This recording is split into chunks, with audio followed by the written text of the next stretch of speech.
नमस्कार दोस्तों, स्वागत है आप सभी का बायोलॉजी बूस्टर में। और दोस्तों ये जो वीडियो है ये नीट स्टूडेंट्स के लिए पर्टिकुलरली काफ़ी लंबे टाइम से बच्चों की डिमांड थी। काफ़ी ज़्यादा टाइम हो गया इस चैनल पे मुझे, और काफ़ी लंबे टाइम से बच्चों की डिमांड थी कि सर नीट स्टार्ट कीजिए, नीट स्टार्ट कीजिए। तो फाइनली इस चैनल पे नीट बायोलॉजी लेके मैं आया हूँ। और नीट बायोलॉजी मैं पूरे अच्छे से करवाऊंगा, इतने अच्छे से कि आपको कहीं भी कोचिंग करने की और कहीं भी जाने की ज़रूरत नहीं पड़ेगी। आप घर बैठे नीट की बहुत अच्छे से तैयारी कर सकते हैं। ठीक है, सबसे पहले थोड़ा सा बेसिक इस एग्ज़ाम के बारे में बता देता हूँ। नीट एग्ज़ाम जो होता है इसमें आपका आधा जो रहता है, हाफ 90 क्वेश्चन जो रहते हैं वो रहते हैं आपके बायोलॉजी के। ठीक है, और 90 क्वेश्चन रहते हैं, उसमें से 45 फिजिक्स केमिस्ट्री रहते हैं। ठीक है, तो टोटल जो 180 क्वेश्चन है उसमें से 45 question physics, 45 question chemistry and 90 question is biology.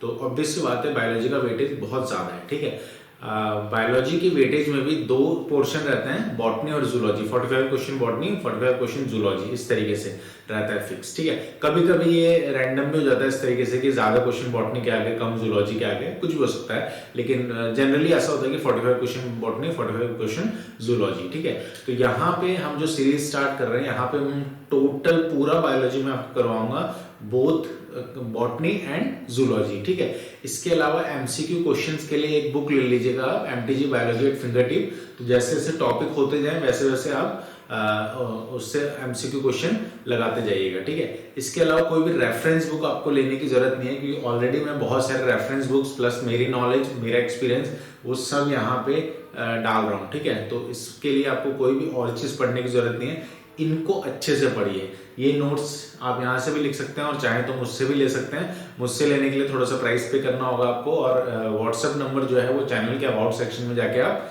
ले सकते हैं। ठीक है, तो चलिए अब स्टार्ट करते हैं। देखो, सबसे पहले सेल बायोलॉजी मैंने स्टार्ट किया, नीट बायोलॉजी में सेल बायोलॉजी। ठीक है, नीट बायोलॉजी में सेल बायोलॉजी ही क्यों स्टार्ट किया? क्योंकि सेल सबसे पहली चीज है। ठीक है, अगर सेल नहीं पढ़ोगे तो दूसरे जो टॉपिक्स हैं आपके, जेनेटिक्स हुआ, फिजियोलॉजी हुआ, प्लांट फिजियोलॉजी हुआ, एनिमल फिजियोलॉजी हुआ, ठीक है, या बायोटेक्नोलॉजी हुआ, कुछ भी आप ढंग से समझ नहीं पाओगे। सबसे पहले सेल को पढ़ना बहुत जरूरी है, सेल को समझना बहुत जरूरी है। ठीक है, तो यहाँ पे एनसीईआरटी तो है ही, एनसीईआरटी के लेवल से बहुत ऊपर की चीजें भी मैं आपको साथ साथ बताते चल रहा हूँ, जिससे आपका नीट और एम्स जैसे एग्जाम जो है वो क्वालिफाई हो जाए। बायोलॉजी की गारंटी मेरी है, केमिस्ट्री फिजिक्स आप कहीं और से पढ़ सकते हैं। ठीक है, तो देखिए सबसे पहले हमने स्टार्ट किया सेल बायोलॉजी। सेल वॉल, सबसे पहले सेल वॉल क्या होता है? सेल बायोलॉजी में सेल हम पढ़ेंगे, अभी हम सेल भी देखेंगे कि सेल क्या होता है, किसने खोजा था, ये बच्चों वाली चीजें सब आपको वैसे पता है, लेकिन फिर भी मैं पढ़ाऊंगा इनको आगे अभी। ठीक है, सेल वॉल देखो सिंपल सी बात है, ये एक सेल है,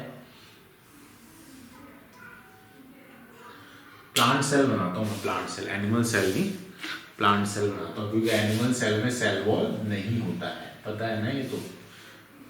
अरे नीट की तैयारी कर रहे हो, पता है ना ये तो।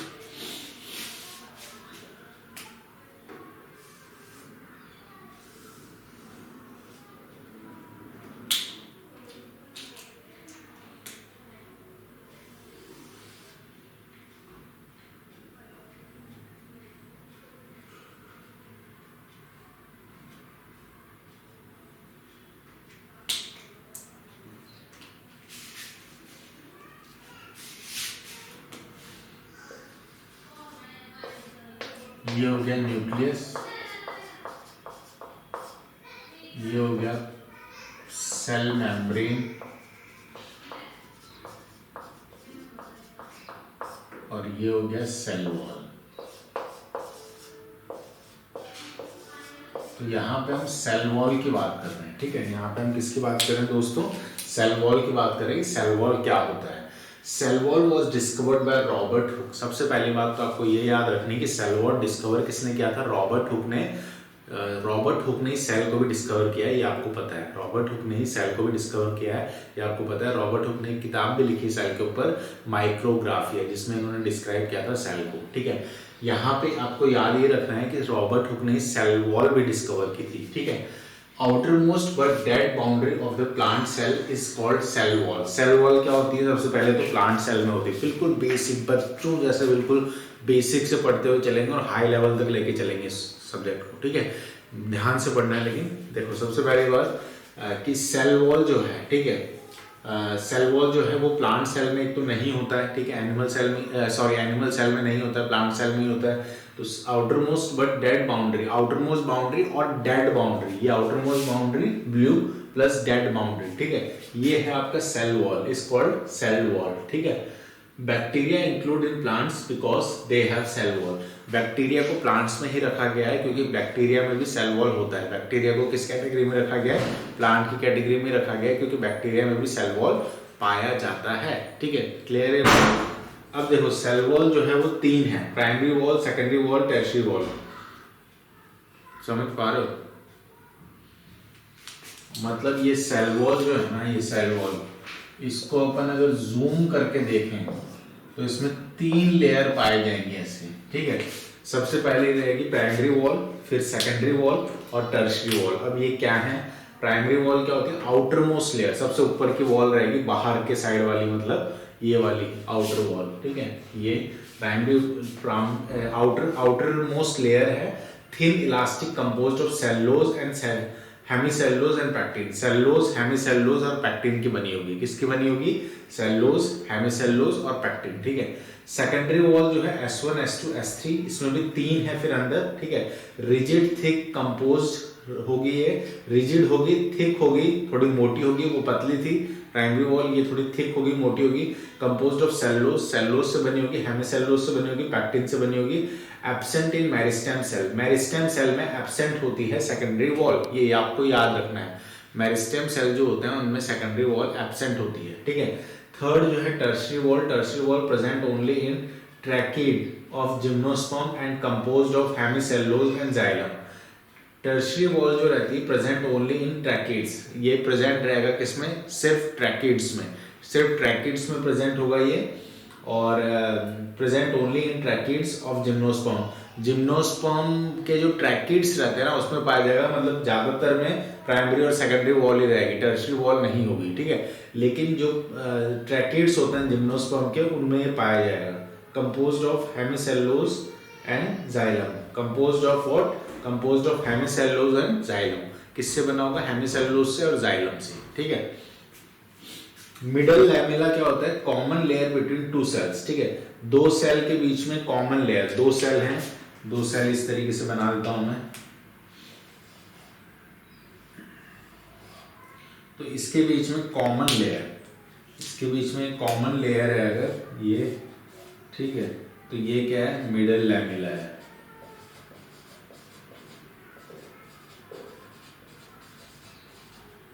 Common layer between two cells is middle lamella, ये आपको समझ में आ गया होगा। दोस्तों कुछ और बातें करते हैं इसमें। Cellulose is main constituent of cell wall, cellulose जो रहता है वो सेल वॉल का मेन कंस्टिट्यूएंट है, but addition to cellulose, hemicellulose, cutin, pectin, lignin, suberin are also present in cell wall. देखो सेल वॉल में सेलुलोज होता है, cellulose is the hardest substance of plant kingdom, ये बात आप याद रखना, cellulose is the hardest substance of plant kingdom. और सेलुलोज किसमें होता है? सेलुलोज से सेल वॉल बनी होती है, सेलुलोज से सेल वॉल बनी होती है। इसके अलावा भी सेल वॉल में कई और चीजें भी रहती हैं, जैसे hemicellulose, cutin, pectin, lignin, suberin etcetera, ठीक है। Cellulose microfibrils and macrofibrils arranged in layers to form skeleton of cell wall.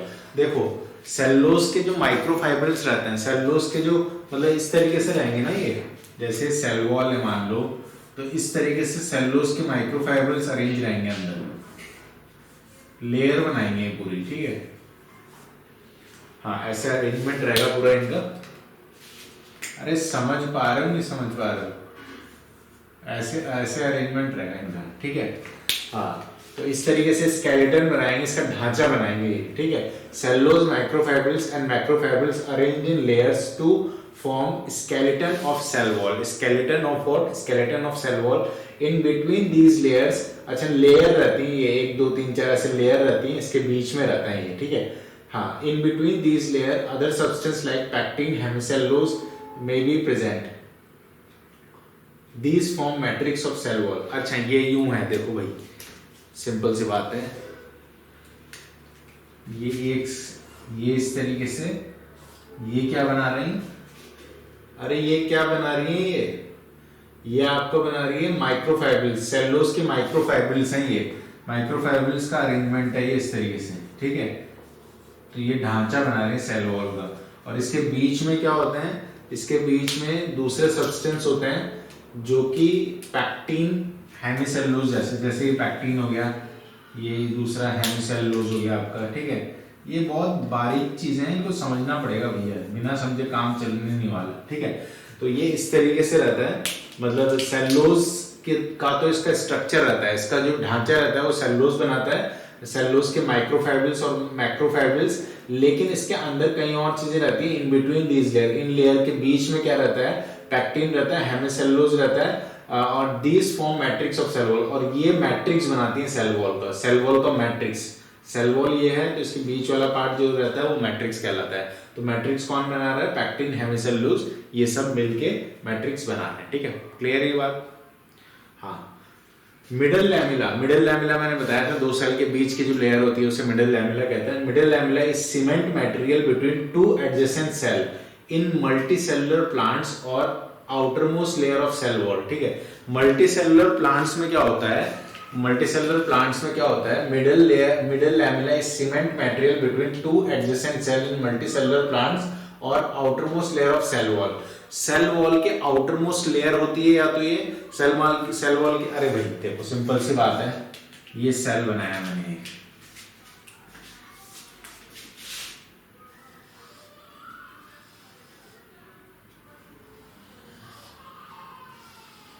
ये सेल है, ये मिडल लैमेला है बीच में, ठीक है। अब सेल वॉल जो रहती है वो जो मल्टीसेलुलर प्लांट्स रहते हैं उनके बीच की वॉल रहती है, ठीक है। सीमेंट मटेरियल रहता है, मतलब इन दोनों को चिपकाने का काम करे, जैसे दो ईंटों के बीच में सीमेंट लगाते हैं तो वो चिपक जाती है ना। अरे कभी देखा है ऐसा काम, नहीं देखा है कि दूसरे ग्रह से आया हो, बिल्कुल ठीक है, ऐसा होता है कि नहीं होता। तो वैसे ही दो जो ये आपके सेल हैं उनके बीच में जो सीमेंट मटेरियल रहता है उसे कहते हैं मल्टी सेल, उसे कहते हैं आपका मिडल लैमेला, ठीक है। इसके अलावा आप ऐसे भी कह सकते हैं कि सेल वॉल के आउटर मोस्ट लेयर, जैसे ये सिंगल सेल की हम बात करें तो सेल वॉल के आउटर मोस्ट लेयर जो है, आउटर मोस्ट लेयर, ये सेल वॉल के बाहर जो लेयर है वो कौन सी है, मिडल लैमेला ही तो है, ठीक है। क्लियर है ये बात? ये इस तरीके से मार्टिनेज एंड पेलेमो साइंटिस्ट के नाम है, Martinez and Palomo 1970 discovered cell coat in animal cell which is known as glycocalyx made by sialic acid, mucin and hyaluronic acid. अच्छा, सेल वॉल तो नहीं होती है एनिमल सेल में, सेल वॉल तो नहीं होती है हमें पता है, लेकिन सेल कोट जरूर होता है।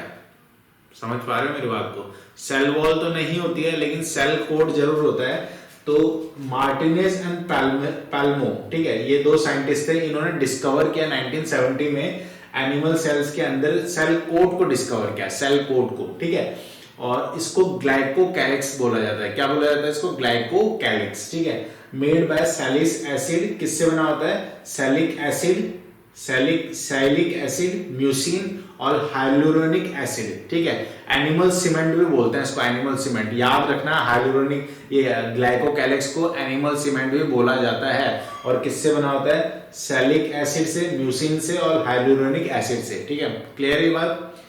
याद तो रखना पड़ेगा, कोई और ऑप्शन नहीं है भैया, ठीक है। ड्रीम इतना बड़ा है, डॉक्टर बनने का सपना देख रहे हो तो ये तो याद रखनी पड़ेगी छोटी मोटी चीजें, गलत दवाई लिख दोगे नहीं तो तुम, ठीक है। तो इसलिए बहुत अच्छे से पढ़िए ताकि बहुत अच्छे से आप ट्रीटमेंट इलाज कर पाए लोगों का, ठीक है, और दुआएं मिले आपको काफी सारी।